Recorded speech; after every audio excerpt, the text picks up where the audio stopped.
Hello friends, स्वागत है आपका फीटर ब्राइट में। ठीक है, तो पिछले वीडियो में हमने 12 तक क्वेश्चन पढ़ा है। अभी देखिए मार्किंग टूल के बारे में इस वीडियो में मैं बताऊंगा, और जो भी क्वेश्चन है सारे के सारे प्रीवियस ईयर के क्वेश्चन। ठीक है, तो 13 नंबर से क्वेश्चन स्टार्ट हो रहा है। ये देखिए क्वेश्चन नंबर 13 है कि ए डिवाइडर इज़ नॉट यूजफुल।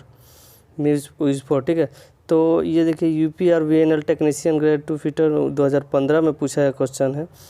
तो इसके ऑप्शन देखिए, ऑप्शन नंबर ए आयाम को स्थानांतरित करने हेतु वृत्त बनाने हेतु, ऑप्शन नंबर बी है, ऑप्शन नंबर सी में है क्या समान अभियांश वृत्त बनाने हेतु, और ऑप्शन नंबर डी है दो बिंदुओं के बीच की दूरी मापने हेतु।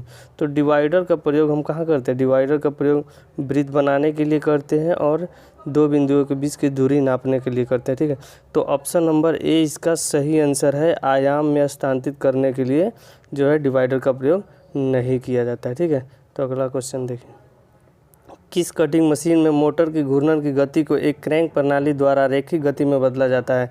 ये देखिए डीएमआरसी मेंटेनर फीटर 2017 में पूछा है क्वेश्चन है। कह रहा है किस कटिंग मशीन में मोटर की घूर्णन गति को एक क्रैंक प्रणाली द्वारा रैखिक गति में बदला जाता है? तो इसमें ऑप्शन नंबर ए है वृत्ताकार आरी, ऑप्शन नंबर बी है क्षैतिज बैंड आरी, ऑप्शन नंबर सी है कंटूर सा, और ऑप्शन नंबर डी है पावर हेक्सा। तो इसका सही आंसर जो होगा option number D power hexa होगा। ठीक है, घूर्णन गति के लिए हम लोग पावर हेक्सा का प्रयोग करते हैं। अगला क्वेश्चन देखिए, एक बड़े व्यास का वृत्त या चाप बनाने के लिए किस कंपास का प्रयोग किया जाता है? किस कंपास से हम लोग बड़े वृत्त या चाप का प्रयोग करते हैं? देखिए ये भी डीएमआरसी मेंटेनर फीटर 2017 में पूछा गया क्वेश्चन है। तो ऑप्शन नंबर ए है साधारण कंपास, ऑप्शन नंबर बी है wing compass, option number C है ट्रेमल कंपास, और ऑप्शन नंबर डी है स्प्रंग कंपास। तो मतलब बड़े वृत्त या चाप बनाने के लिए हम लोग किसका प्रयोग करते हैं? ऑप्शन नंबर सी इसका सही आंसर होगा, जो ट्रेमल कंपास का प्रयोग हम लोग करते हैं। ठीक है, अगला क्वेश्चन देखिए, ब्लैंकिंग प्रचालन में अपरूपण कोड ब्लैंकिंग प्रचालन में अपरूपण कोड प्रदान किया जाता है किस पर? तो देखिए ये डीएमआरसी मेंटेनर फीटर 2014 में पूछा गया क्वेश्चन है। तो इस ऑप्शन नंबर ए है डाई, ऑप्शन नंबर बी है पंच पर, ऑप्शन नंबर सी है पंच और डाई दोनों पर, ऑप्शन नंबर डी है एकदम प्रदान नहीं किया जाता है। तो ब्लैंकिंग प्रचालन में अपरूपण कोण प्रदान करने के लिए हम लोग किसका प्रयोग करते हैं? ऑप्शन नंबर बी इसका सही आंसर होगा पंच पर। ठीक है, अब देखिए ऑप्शन में डाई दे रहा है, तो डाई का काम क्या है? डाई का काम है बाहरी चूड़ी काटना। ठीक है, अब डाई का काम क्या है? बाहरी चूड़ी काटना। ठीक है, डाई का काम है। अगला क्वेश्चन देखिए, बताते हैं, किसी हिस्से की समांतर रेखाओं को खुरचने के लिए निम्न में से किसका प्रयोग करते हैं? कह रहा है किसी हिस्से की समांतर रेखाओं को खुरचने के लिए निम्न में से किसका प्रयोग करते हैं? देखिए ये भी सवाल DMRC maintainer fitter Delhi metro में पूछा गया 2014 में। तो ऑप्शन देखिए, ऑप्शन नंबर ए है vernier caliper, option number B है डिवाइडर, ऑप्शन नंबर सी है हेमाफ्रोडाइट कैलिपर, और ऑप्शन नंबर डी है चूड़ी गेज। तो इसका सही आंसर जो है option number C hermaphrodite caliper होगा। अब देखिए बात आती है इसमें वर्नियर कैलिपर की। तो वर्नियर कैलिपर का अधिकतर एग्जाम में पूछा जाता है लिस्ट काउंट कितना होता है। तो इसका लिस्ट काउंट जो होता है वर्नियर कैलिपर की लिस्ट काउंट होता है 0.02 mm। ठीक है, तो इसका ये बात हमेशा याद रखें। अब डिवाइडर है, तो देखो ऑप्शन नंबर बी में डिवाइडर है। तो डिवाइडर के बारे में हमने क्या बताया कि डिवाइडर के बारे में बताया है कि लाइन खींचने के लिए या वृत्त बनाने के लिए। ठीक है, तो ये बात को हमेशा ध्यान रखें।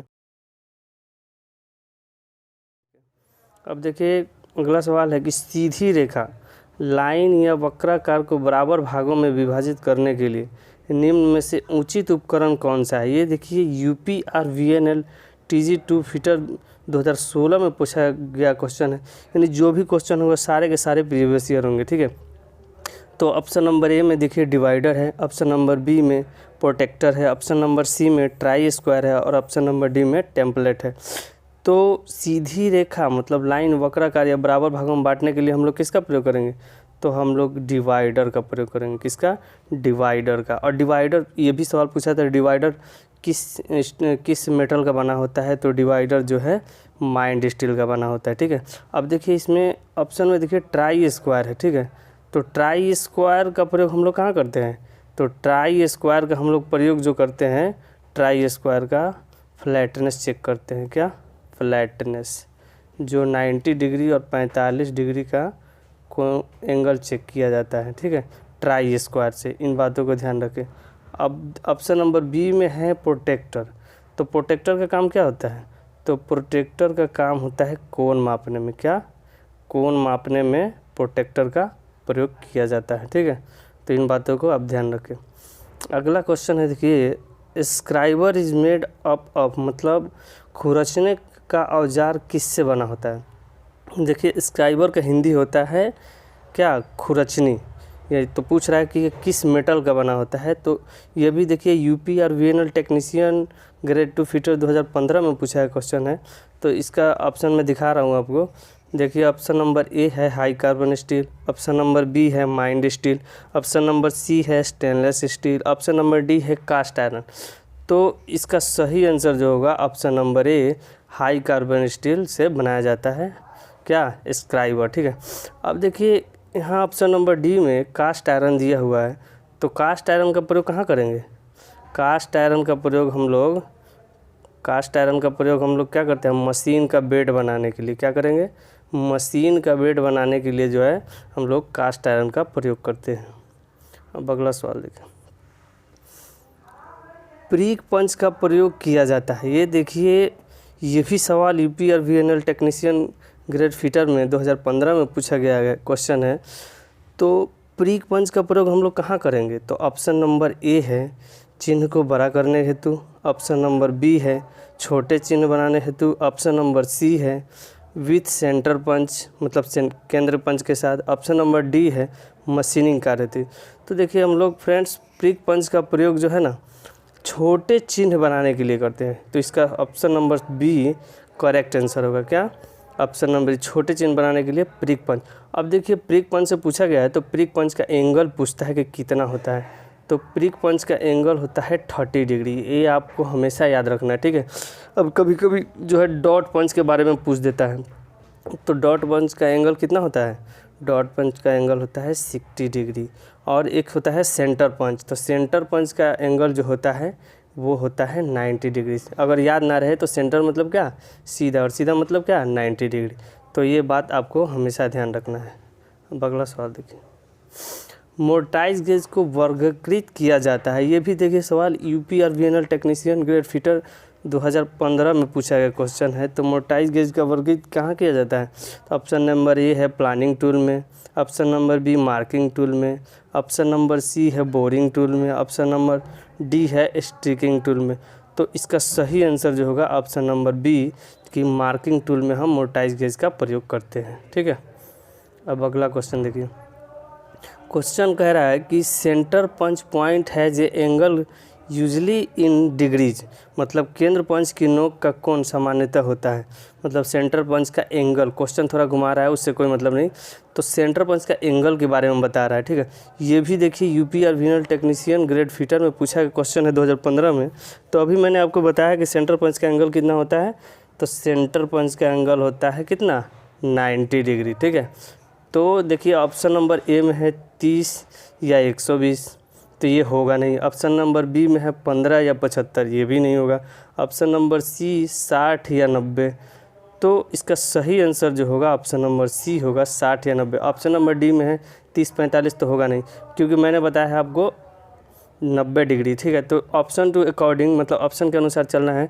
तो 60 से 90 के बीच आ रहा है, तो इसलिए सेंटर पंच सही आंसर होगा, ठीक है। अब अगला क्वेश्चन देखिए, डॉट पंच का उपयोग किसके लिए किया जाता है, ठीक है। ये देखिए डीएमआरसी मेंटेनेंस फिटर 2017 में दिल्ली मेट्रो में पूछा गया क्वेश्चन है कि डॉट पंच का उपयोग किसके लिए किया जाता है। तो डॉट पंच का ये लोग प्रयोग हम लोग कहाँ करते हैं? ऑप्शन नंबर ए लाइन को चिन्हित करने के लिए, ऑप्शन नंबर बी याददाश्त बनाने के लिए, ऑप्शन नंबर सी जॉब को पकड़ने के लिए, ऑप्शन नंबर डी छिद्रों को पता लगाने के लिए। तो इसका सही आंसर होगा ऑप्शन नंबर बी कि याददाश्त हेतु निशान बनाने के लिए हम लोग डॉट पंच का प्रयोग। अब मैंने अभी आपको बताया है कि डॉट पंच का एंगल कितना होता है। तो डॉट पंच का एंगल कितना होता है? 60 डिग्री। ये आपको हमेशा याद रखना है। और प्रीक पंच का जो होता है, प्रीक पंच का एंगल जो होता है वो 30 डिग्री होता है, ठीक है। और सेंटर पंच का जो होता है, सेंटर पंच का वो होता है 90 डिग्री, ठीक है। तो इसको आपको बात हमेशा ध्यान रखना है। अब अगला क्वेश्चन देखिए, केंद्र छिद्रक सेंटर पंच का बिंदु कोण कितना होता है, ठीक है। अभी मैंने बताया है, वही सवाल फिर से रिपीट हो रहा है। ये देखिए 2016 यूपी रिजनल फिटर 2016 में पूछा हुआ क्वेश्चन है। तो ऑप्शन नंबर ए है 55 degree, option number B 70 degree, option number C 30 degree, option number D 90 degree. तो इसका सही आंसर क्या होगा? इसका सही आंसर जो होगा ऑप्शन नंबर डी 90 डिग्री होगा, ठीक है। तो सेंटर पंच 90 डिग्री इसका एंगल होता है। इन बातों को आप हमेशा याद रखें। अब ये देखिए अगला क्वेश्चन है, ऑक्सी एसिटिलीन गैस वेल्डिंग किस तरह की प्रक्रिया है? तो ऑक्सी एसिटिलीन गैस वेल्डिंग किस तरह की प्रक्रिया है? देखिए यूपीआरवीएनएल फिटर 2016 में पूछा गया क्वेश्चन है। तो ऑप्शन नंबर ए है TIG welding, option number B है pressure welding, option number D है दबाव वेल्डिंग, या ऑप्शन नंबर सी है दबाव वेल्डिंग, ऑप्शन नंबर डी है संलयन वेल्डिंग। तो इसका सही आंसर जो होगा ऑप्शन नंबर डी जो संलयन वेल्डिंग होगा, ठीक है। तो इनको आपको हमेशा याद रखना है। अगर आपको इसी तरह के प्रीवियस ईयर क्वेश्चन चाहिए तो कमेंट ज़रूर करें, ठीक है। वैसे ही मैं आपको वीडियो बना